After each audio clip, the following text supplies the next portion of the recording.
Une luminosité très élevée de 7000 ISO-lumens qui donne parfois l'impression, sous certaines conditions bien entendu, d'avoir un téléviseur gigantesque dans son salon, 2 iris dynamiques couplés à des technos d'amélioration des noirs pour un taux de contraste annoncé à 10 000 pour 1, sans oublier une longue liste de technos gérés non pas par un mais par 2 processeurs embarqués. Le moment est venu pour moi de vous livrer enfin mon verdict complet sur ce petit monstre. Il s'agit du XGIMI Titan Noir Max.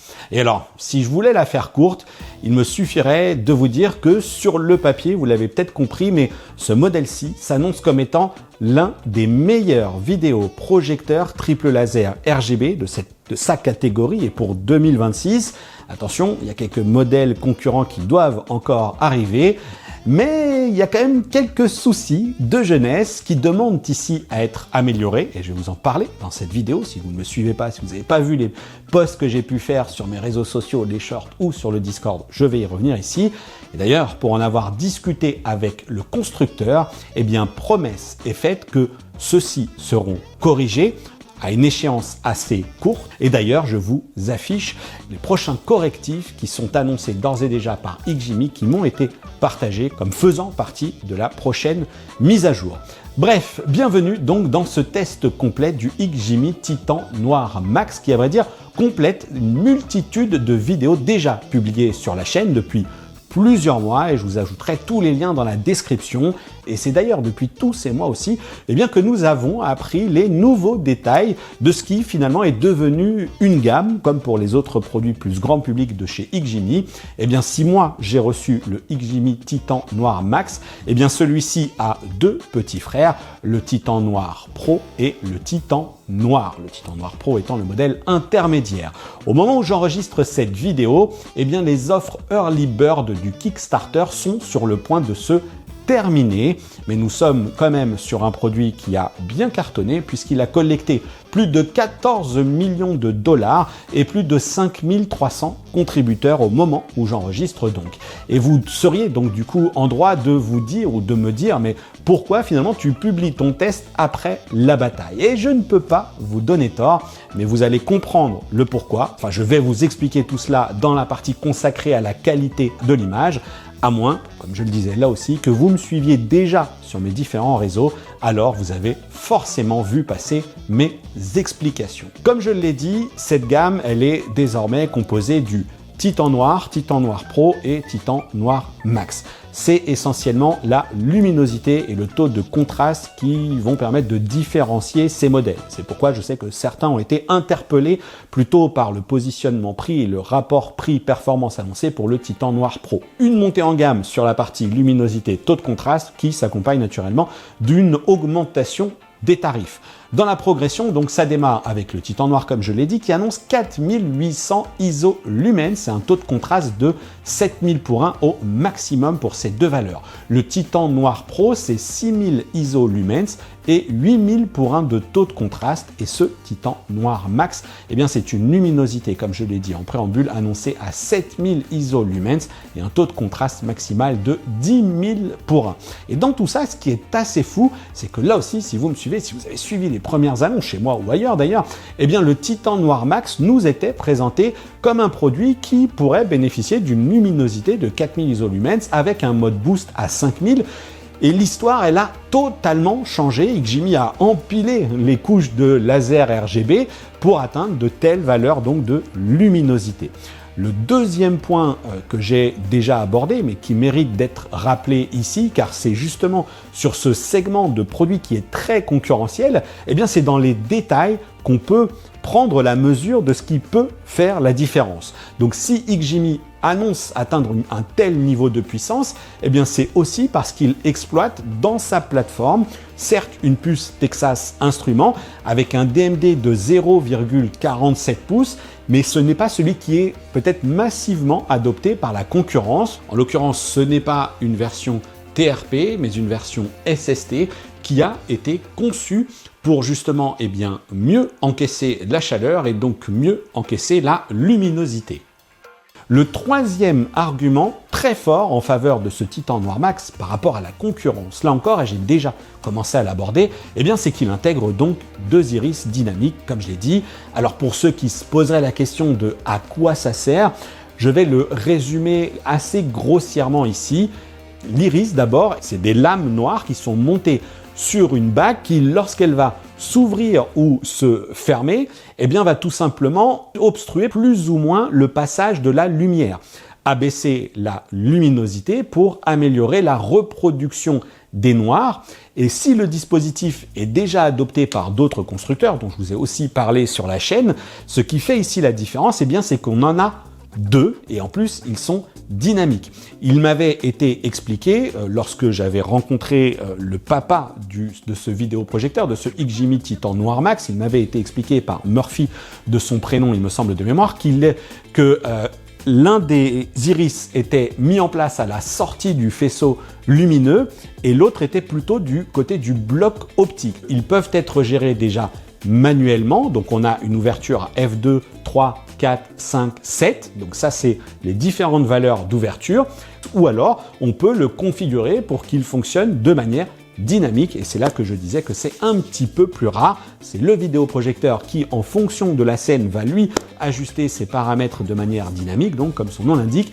Le risque, eh bien, c'est tout simplement que ça puisse provoquer un phénomène de pompage lorsque l'on passe d'une scène sombre à une scène lumineuse, ou inversement, eh bien, ça peut aussi impacter la perception de la qualité de l'image lorsque l'on a une scène sombre et que l'on va avoir une lumière spéculaire forte dans un endroit de l'image qu'il va falloir reproduire. Tout ça laisse penser que oui, la logique de luminosité est importante sur les vidéoprojecteurs, mais on sait aussi que le nerf de la guerre, eh bien, c'est surtout les contrastes, et c'est pour ça qu'en plus de ces dispositifs mécaniques, matériels, vais-je dire, on a une partie software chez XGIMI qui s'appelle le DBLE pour Dynamic Black Level Enhancement, qui a là aussi pour vocation de renforcer les noirs.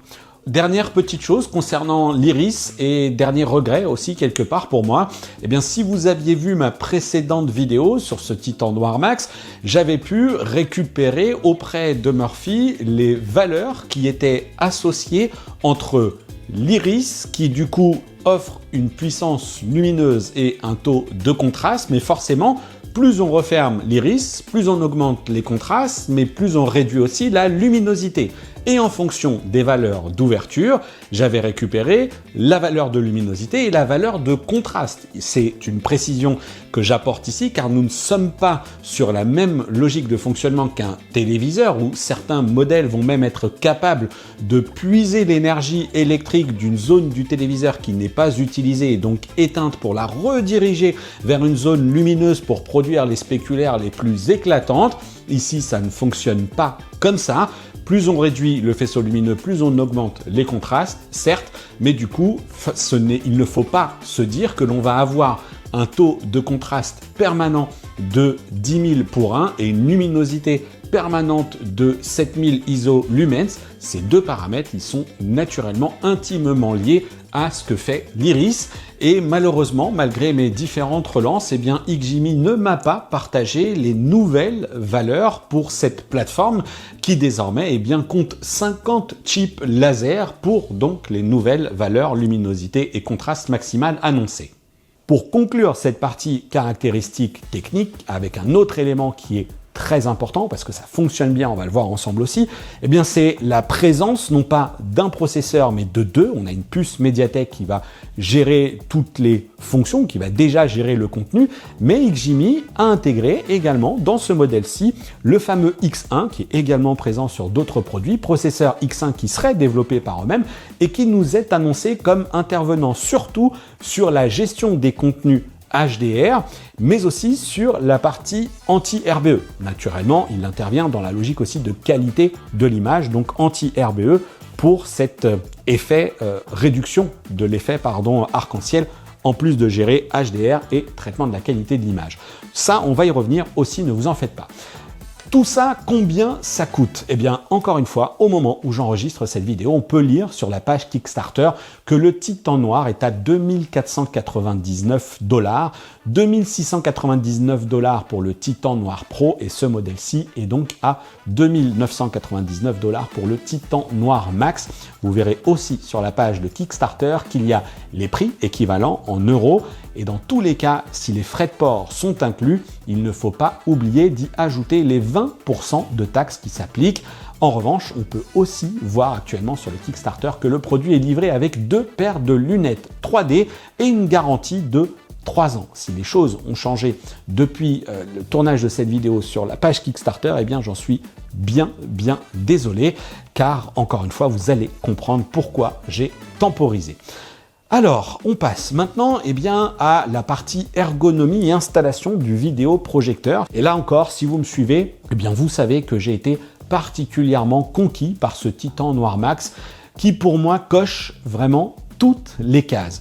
Chez moi, toutes les installations sont temporaire sur un système que je peux adapter à ma guise, en hauteur, mais aussi dans le positionnement. Donc au final, j'ai assez peu de contraintes d'installation.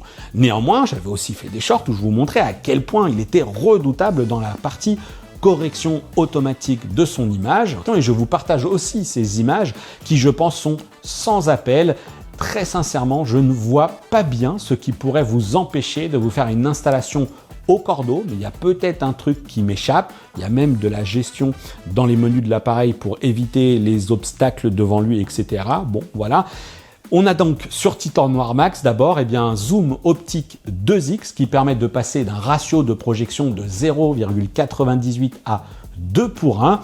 En plus, sachez-le, je n'ai pas noté de changement sur la qualité de l'image, sur la perception. Je n'ai pas noté d'aberration ou autre phénomène optique qui pourrait poser des problèmes. Sur toute la plage de réglage, je trouve que ça reste très bon, mais là aussi, il y a peut-être un truc qui m'a échappé.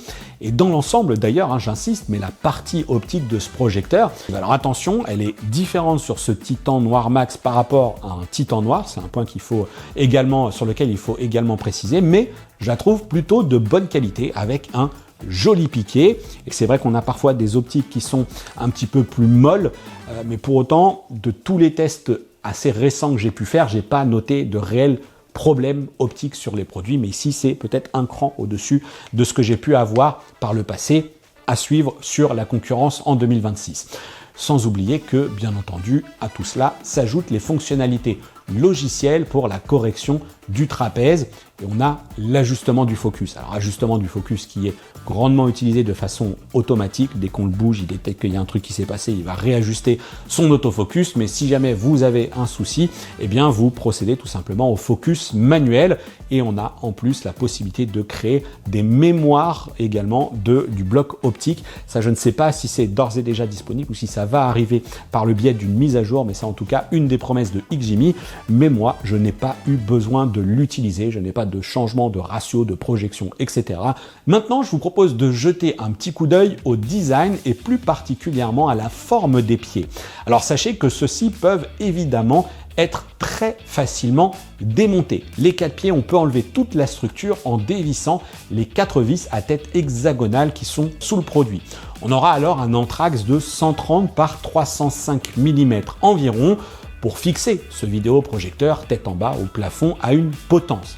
Mais ce n'est pas tout, parce que la partie inférieure de ces pieds, j'ai aussi pu remarquer qu'elle peut être dévissée. Alors sur une hauteur, c'est peut-être pas complètement l'objectif, parce qu'on est sur une hauteur d'environ 2 cm. Alors pourquoi pas pour corriger un défaut de stabilité, si vous le posez sur une surface plane, que vous avez besoin d'ajuster un petit peu le truc, vous dévissez les pieds. Un peu, je règle ma machine à laver, quoi. Bref.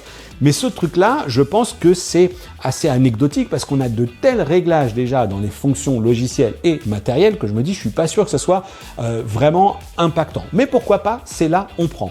En revanche, peut-être que certains voudront dévisser la partie basse de ces pieds façon colonnette globale aux 4 coins du vidéoprojecteur, cette fois-ci pour accéder à 4 points de fixation, à savoir 4 pas de vis qui vont permettre de conserver ici les colonnettes aux 4 coins, mais de lui fixer un système d'accroche au plafond, une potence qui permettra donc de garder le style, mais cette fois-ci, donc on sera sur de la visserie avec un anthrax de 270 par 355 mm. À vous de voir si vous trouvez un dispositif qui permet d'accéder à cela, mais du coup, vous aurez le look tel qu'il a été designé par Ximi. Vous aurez un peu moins l'effet grosse boîte accrochée au plafond, et puis vous conserverez ce truc-là. Donc gardez également bien en tête que ce vidéoprojecteur, il est lumineux, et du coup, il chauffe un peu. Sa dissipation, elle se fait par le bas. Donc, n'allez pas vous dire que vous pourrez, justement, parce que vous trouvez que finalement, ces colonnettes, c'est un petit peu le point faible du design du produit, n'allez pas vous dire que vous pouvez poser le vidéoprojecteur en démontant les pieds, parce que la ventilation se fait par le bas, et alors là, forcément, il va chauffer. En revanche, et du coup, je vais évoquer deux atouts importants sur ce sujet-là. Le premier, il est lié à la dissipation de la chaleur, je l'ai dit, elle se fait par le bas, ce qui est plutôt cool si, comme moi, vous faites une installation temporaire sur un support, vous êtes à côté et dans le canapé, vous ne prenez pas cet air chaud dans le visage. Et puis surtout, je suis globalement impressionné, et ça s'applique à ce modèle-ci, par le silence de ces vidéoprojecteurs. Je vous l'ai déjà fait cette démo avec d'autres produits laser ultra courte focale, mais aussi du même acabit que celui-ci.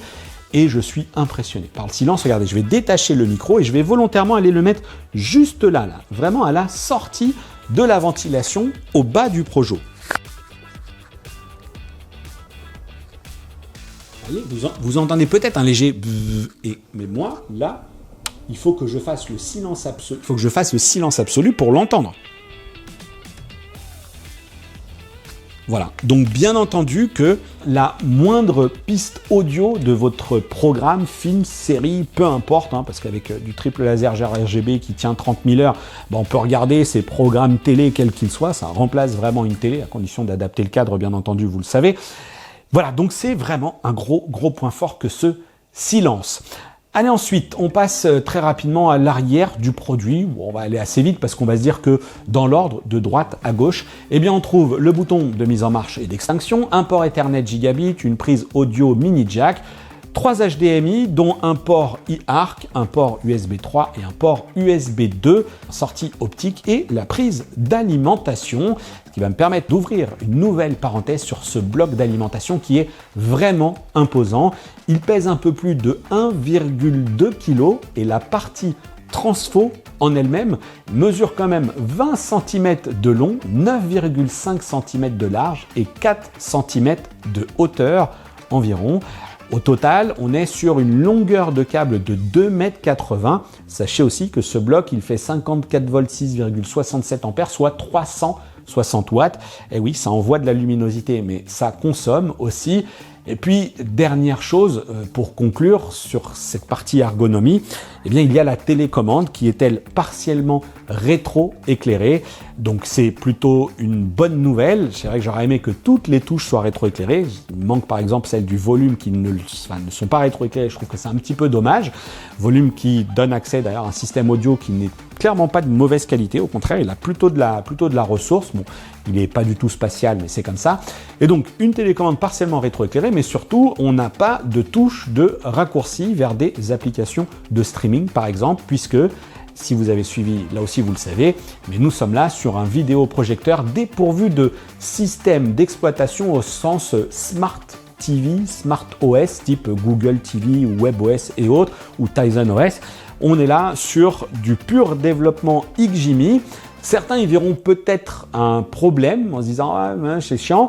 Et moi, je vous rappelle qu'encore une fois, lorsque j'ai rencontré le papa de la R&D de tout ça, il nous a justement précisé que le fait de se détacher de Google sur ces produits plus pro et semi-pro qui vont sans doute être couplés peut-être même à un processeur externe ou à ce genre de player externe en tout cas, c'est que ça les a rendus totalement libres de ne pas travailler avec Google, libres d'intégrer les options qu'ils voulaient, de créer les menus qu'ils voulaient, de créer l'arborescence qu'ils voulaient. Et c'est pourquoi on a beaucoup de réglages là-dedans, c'est pourquoi on a une grosse flexibilité. Et puis peut-être même, moi je ne suis pas calibreur professionnel, et là si il y en a qui ont eu des retours là-dessus, n'hésitez pas à les partager avec la communauté, mais il se pourrait même que ça soit au bénéfice de développement futur, ou peut-être même déjà actuel concernant la partie CMS, pour tous ce qui est calibrage, etc. Donc vraiment pour moi, j'ai tendance à considérer cela comme étant une bonne nouvelle, mais du coup, bien entendu, il faudra lui coupler le player externe, que ce soit la Shield, l'Apple TV, la Fire TV Cube 4K dans mon cas, le lecteur Blu-ray, bien entendu, un PC ou encore une console de jeu. Et sur ce sujet-là, justement, XGIMI promet que l'input lag serait de 1 milliseconde, lol, du VRR, de l'Auto-Low Latency Mode et un mode 1080p à 240 Hz. Donc voilà un beau bébé avec en plus un bon gros bloc secteur. Je vous l'ai dit, il est gros, il est lourd, donc il va falloir lui trouver une petite place lors de l'installation.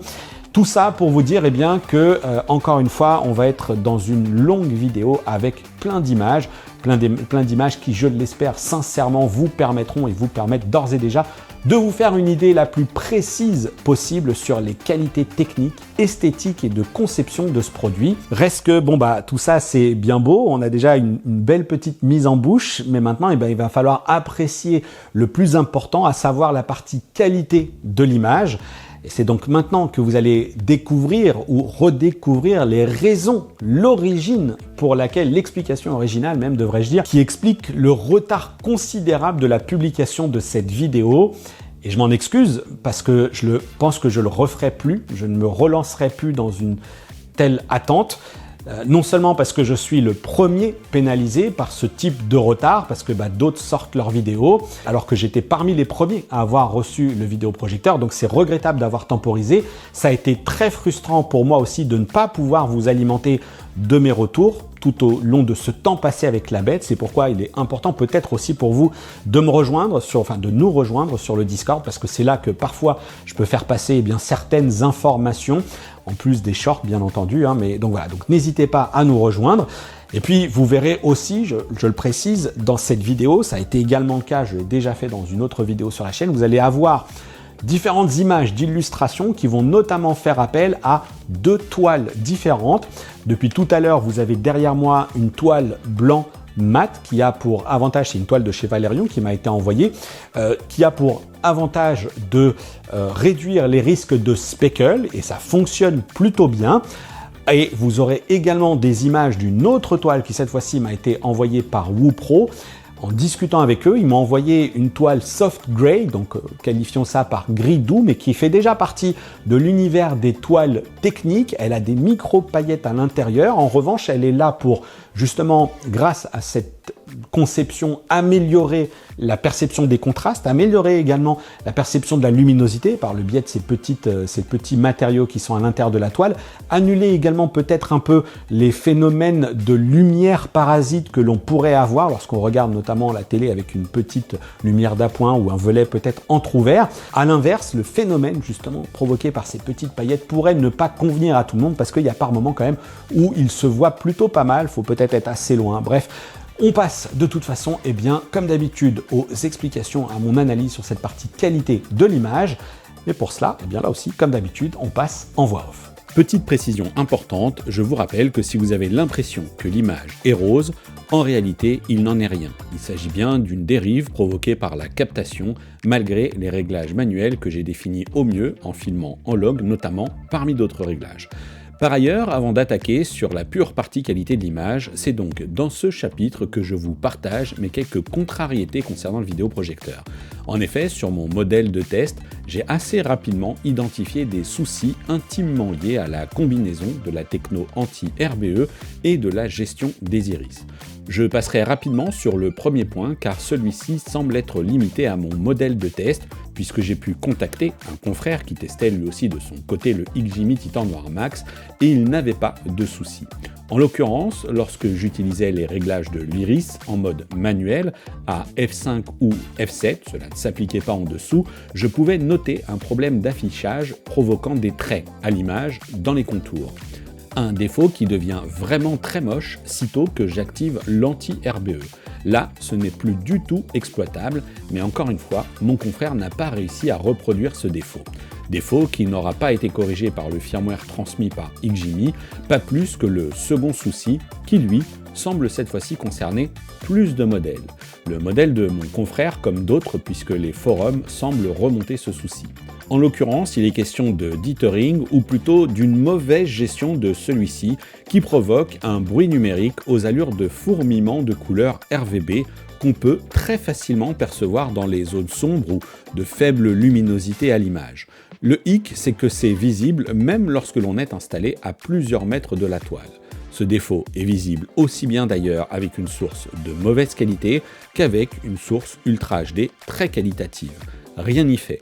On perçoit quasi en permanence ce défaut, mais comme je le disais, il est identifié et il sera corrigé dans une prochaine mise à jour, a priori déployée pour la mi-juin. On peut lire sur la liste des choses qui seront corrigées sur le produit que l'anti-RBE, à l'origine de ce souci, sera amélioré avec des modes faibles et élevés pour réduire les artefacts de séparation de couleurs. Tout est donc dans la combinaison entre la puce, les iris et l'anti-RBE. Bien entendu, j'aurais aimé vérifier tout cela par moi-même, mais malheureusement, ce ne sera visiblement pas possible. Le produit doit repartir pour reprendre sa route des tests. Dans un contexte où je dois mettre cela de côté, force est de constater alors que le XGMI Titan Noir Max en a sous le pied. Comme j'ai commencé à le dire, il m'est arrivé d'avoir l'impression que ce produit propose une conception optique un léger ou un cran au-dessus de certains modèles concurrents, sans pour autant révolutionner le genre. Bien entendu, si le constructeur nous présente son produit comme un modèle semi-pro, il convient de ne pas faire d'amalgame et s'attendre aux qualités optiques d'un produit professionnel 2 fois plus cher. Idem concernant la partie traitement de l'image. J'avoue avoir été très agréablement surpris par les performances globales de cette machine.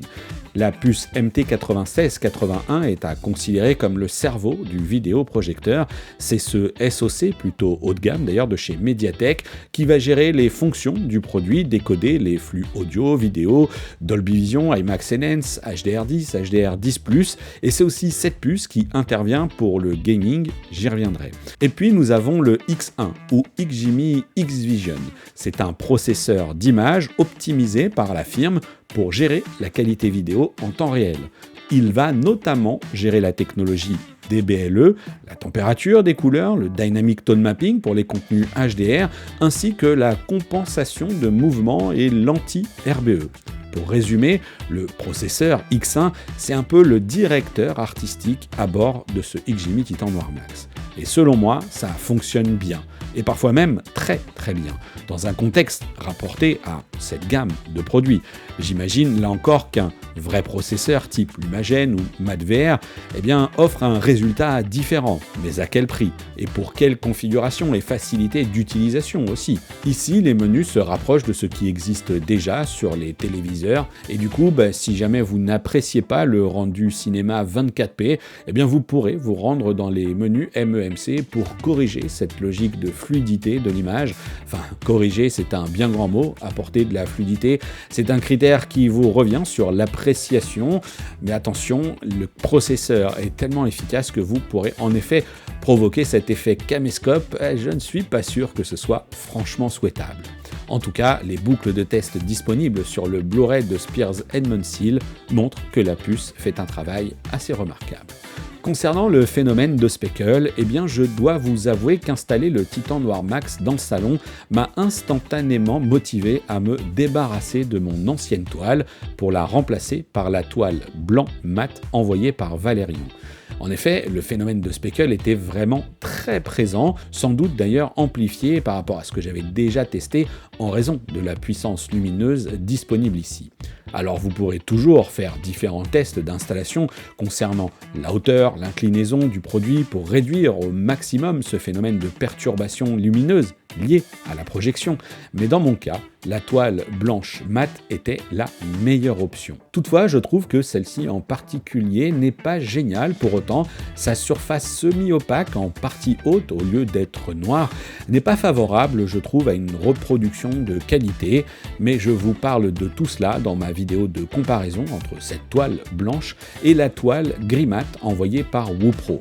Vous aurez également ici quelques images de comparaison, mais si je devais la faire court, je pense en effet qu'il est d'autant plus important de prendre conseil dans le choix de la toile si d'aventure vous souhaitez acheter ce Titan Noir Max. Problème lié à l'anti-RBE mis à part, j'ai pris beaucoup de plaisir à visionner mes films et séries dans ce format géant, ayant toujours l'impression d'y trouver une justesse qui me plaisait beaucoup. Mais un peu comme lors d'un test de télé, il faudrait un moniteur de référence pour savoir si oui ou non le résultat est aussi bon qu'on le perçoit. Et d'ailleurs, quand je vous dis que la perception est impressionnante, c'est que vraiment, à certains moments, sous certaines conditions bien entendu, j'ai vraiment eu l'impression d'avoir un téléviseur gigantesque dans mon salon avec une image lumineuse, détaillée et suffisamment dynamique pour percevoir les détails dans les zones sombres comme dans les zones lumineuses. Mais attention, je vais y retenir, ce n'est pas toujours parfait. On va voir que sur la partie haute lumière, c'est peut-être un petit peu plus capricieux, mais il faut composer avec la plateforme. En tout cas, la richesse des options est là, avec un réel impact d'ailleurs sur l'image, que ce soit dans la fonction Dynamic Black Level Enhancement ou sur la gestion du Dynamic Tone Mapping. Testé sur différents contenus et illustré ici avec Pan, je pense que les images parlent d'elles-mêmes pour le meilleur, mais comme j'avais commencé à dire, pour le moins bon aussi. On peut voir, en l'occurrence, dans la zone la plus lumineuse avec le soleil, eh bien que c'est totalement cramé et que les détails ont disparu. Aucun des réglages que j'ai essayé d'appliquer n'a permis de corriger le phénomène. Peut-être qu'un calibreur professionnel parviendra à optimiser le rendu et à retrouver du détail. Une scène d'ailleurs que j'ai aussi eu l'occasion de visionner chez Sony France sur ses Bravia Projector 8 et 9 et qui était parfaitement géré. Mais là encore, à quel prix ? Le projecteur 8, par exemple, est à 14 000 € environ. Peut-être alors, comme je le disais, que le passage d'un calibreur professionnel pourra sublimer les qualités du XGIMI Titan Noir Max. Pour le savoir, je vous invite à nous rejoindre sur le Discord, car je vous tiendrai au courant des éventuels retours que je pourrais avoir de la part de Cédric Louis de HC Calibrage lorsqu'il aura testé ou peut-être calibré un XGIMI Titan Noir Max pour un client. Lors des tests, j'ai aussi eu l'occasion de visionner des contenus sportifs. Et là aussi, le résultat est très satisfaisant. Le rendu n'est pas toujours parfaitement net, mais la perception de la fluidité est bonne, quitte à jouer du MEMC pour adapter le résultat. Pour les raisons évoquées plus avant concernant les défauts d'image provoqués par l'utilisation de certains réglages fixes de l'iris, que ce soit avec ou sans anti-RBE, j'ai donc essentiellement fait mes tests en mode iris dynamique, mais peut-être que certains d'entre vous préféreront le réglage manuel à f5 qui réduit assez considérablement la luminosité pour une image plus douce, avec peut-être aussi parfois un bruit numérique plus contenu en fonction des contenus visionnés. La différence de rendu est, je pense, assez visible sur cette séquence de Dune avec différents paramètres utilisés, que ce soit en mode Dolby Vision lumineux comme en mode Dolby Vision sombre. Ce qui reste sans doute bien plus difficile à percevoir pour vous au travers de la caméra, c'est la très légère variation de teinte sur les séquences qui passent parfois d'une image sombre à une image plus lumineuse. On peut percevoir une température de couleur qui varie de quelque chose d'un peu plus chaud à quelque chose d'un peu vert. Bref, sans doute un truc là aussi à ajuster du côté du firmware. Concernant le gaming, les débuts ont été plus compliqués, sans doute parce que j'ai commencé avec la partie PC et Counter-Strike. Là, l'image est beaucoup trop agressive, pas fluide, pas agréable, avec des saccades sérieuses, bref, il y a un truc qui ne va pas. Après plusieurs tentatives que je ne vous listerai pas ici, je préfère résumer en disant que j'ai finalement opté pour le mode 1080p à 240 Hz, qui certes est peut-être un peu fake sur les bords, mais qui me permet ici de profiter de la configuration la plus stable, la plus fluide, la plus agréable. D'un gameplay totalement au frais sous Counter-Strike, avec aucune sensation de précision et un rendu qui me faisait littéralement mal à la tête, j'en arrive à retrouver de la performance sur ce FPS avec une image donc fluide et finalement moins agressive. Cette perception, je la dois aussi au nombre de réglages disponibles dans la Game Bar que XGIMI intègre ici. Mention spéciale d'ailleurs pour celle-ci qui offre pas mal d'options, certaines pas toujours très importantes, mais j'en retiendrai quelques-unes. D'abord, le choix du type de jeu, parmi lesquels on retrouve le mode standard, FPS, RPG ou encore sport. Le mode FPS, en manque de contraste, ne me convenait pas. Idem pour le mode RPG, trop chaud. Finalement, j'aurais utilisé le mode standard. Et puis, nous avons tout au bout de la Game Bar à droite la gestion du HDR Tone Mapping que vous pouvez désactiver puis le configurer sur la console, par exemple. vous en remettre au HDR du jeu vidéo avec le HGIG, mais dans le cas présent, sur PC, le résultat est une cata. Et finalement, c'est avec la dernière option de tone mapping que j'ai obtenu le meilleur résultat. Et en fait, ce sera d'ailleurs également le cas sous la Xbox Series X qui, malgré les fonctions d'étalonnage HDR, ne m'offrira pas une gestion efficace des zones les plus lumineuses sous Forza 6. Ça avait plutôt bien commencé, mais j'ai finalement dû sélectionner le même mode que sur PC, car plus loin sur la carte, les zones les plus lumineuses étaient totalement cramées. Je n'ai pas pu améliorer les choses en utilisant les fonctions de calibrage du téléviseur également présentes sur la console, puisque sitôt que le mode jeu est activé sur le Titan Noir Max, eh bien certains réglages sont indisponibles. Pour en revenir à l'utilisation sur PC, j'ai fini par beaucoup m'amuser sous Counter-Strike, mais je pense néanmoins qu'il reste des choses à stabiliser pour rendre l'expérience encore plus fiable, efficace, finalement plus plug and play. On peut considérer que les joueurs PC seront disposés à mettre les mains dans le cambouis, mais encore faut-il parvenir aux résultats attendus et adaptés aux différents types de jeux que l'on utilisera. Comme vous avez sans doute commencé à le comprendre, mon expérience sur la Xbox Series X s'est avérée moins enthousiasmante. Limitée à du 1080p en 120 Hz ou de l'Ultra HD à 60 Hz, je m'attendais à mieux, mais XGIMI France me confirme que c'est visiblement normal. De fait, l'expérience avec la console est bonne, mais sans plus. Sous Forza 6, une fois le sujet du HDR corrigé, tout se passe bien, avec une belle et grande image. La fluidité est bonne, avec certes du flou de mouvement, mais c'est normal, et d'ailleurs ce n'est pas un problème. Le confort est satisfaisant. Idem sous le passage avec Indiana Jones. Là aussi, je n'ai rien de particulier à lui reprocher, mais rien ne m'impressionne non plus réellement. À vrai dire, je me demande si, en l'état actuel des choses, il n'y aurait pas un souci avec l'EDID du vidéoprojecteur qui n'a même jamais basculé en mode jeu automatiquement. J'étais contraint de le faire manuellement, tout comme activer le mode FreeSync Premium dans la Game Bar qui propose d'ailleurs une petite touche de personnalisation esthétique en choisissant un thème de couleur en lien avec la plateforme utilisée, mais là aussi, rien n'était reconnu. En somme, ce vidéoprojecteur vous permettra de jouer confortablement au prix pour l'instant de quelques concessions et quelques réglages à peaufiner manuellement, mais après tout, est-ce que vous achèteriez le XGIMI Titan Noir Max pour ses performances en jeu ? Exprimez-vous. Allez, pour conclure, j'ajouterai que j'ai mesuré un input lag de 15 millisecondes environ en mode jeu et même 10 millisecondes environ si vous désactivez le VRR. Là aussi, le constructeur annonçait, je le rappelle, 1 milliseconde, mais je pense que personne n'était dupe. Bien, voilà, c'est là-dessus que s'achève mon test complet du XGIMI Titan Noir Max.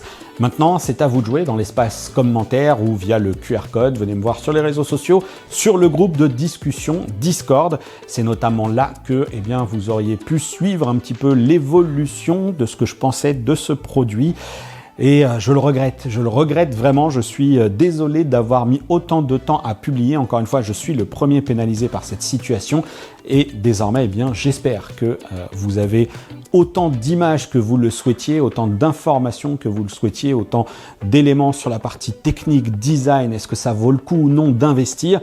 Pour ma part, vous aurez compris que, je l'ai dit d'entrée de jeu, on est là sur ce qui est techniquement sans doute l'un des meilleurs produits de 2026.